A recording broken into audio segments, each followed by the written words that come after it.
The man charged with murdering Yanfei Bao gets set to face the High Court. How much supermarket chains could be fined for mistreating small suppliers. And a nighttime fire rips through a 5-storey building in Johannesburg. And Tamarie, I'm Sherry Kinnear, and these are the latest New Zealand Herald headlines. A man charged with murdering Christchurch woman Yanfei Bao is set to appear in court today. It's been more than 6 weeks since the real estate agent went missing. A 52-year-old charged with murder and kidnapping has previously appeared in the Christchurch District Court. Today will be his first appearance in the High Court. Police were focusing last week on a farm and green park, which is close to a previous search location, Lake Ellesmere. There's no planned search activity this week, but work is continuing to prepare search sites. Big supermarket chains could face fines of up to $3 million for not treating small suppliers fairly. The government's unveiled its Grocery Code of Conduct, agreed to by Woolworths New Zealand and Foodstuffs North and South Island this week. The code requires the corporates to pay on time, have plain English supply contracts, and deal with small companies in good faith.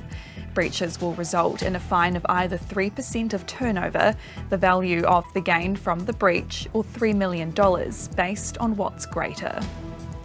The election campaign season is officially in full swing. New Zealand's 53rd Parliament rose for the last time yesterday, and polling day is just 6 weeks away. A political commentator says it will be back-to-back town hall meetings, policy offerings, debates, and community walkabouts. Dr. Grant Duncan says already we've seen plenty of talk surrounding the economy, and voters have an important choice to make. Not just around tax and distribution, but also, I guess, around the kind of future we want to have for ourselves as a nation. The different leaders are, I think, offering different versions of what it will mean to be a New Zealander. In world news, former US President Donald Trump has pleaded not guilty to election charges in Georgia. He and others are accused of illegally trying to overturn the results of the 2020 election in the state. The plea means he won't have to show up for the arraignment hearing set for next week. It averts the dramatic scenes in the 3 other criminal cases Trump faces. And more than 70 people have been killed after a fire raged through a 5-storey Johannesburg apartment block. It's one of the worst such disasters in a city where poverty, household fires and homelessness are widespread. Authorities are still unable to provide a clear picture of who lived there, but among the dead are 12 children.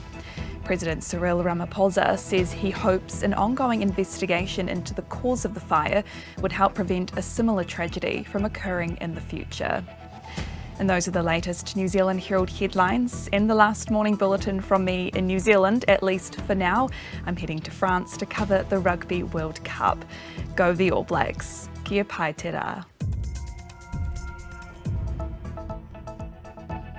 Thanks for checking out our YouTube channel. To stay up to date with all the latest news from the New Zealand Herald, click the subscribe button below or check out one of the videos here, and head over to nzherald.co.nz for more details on these stories and more.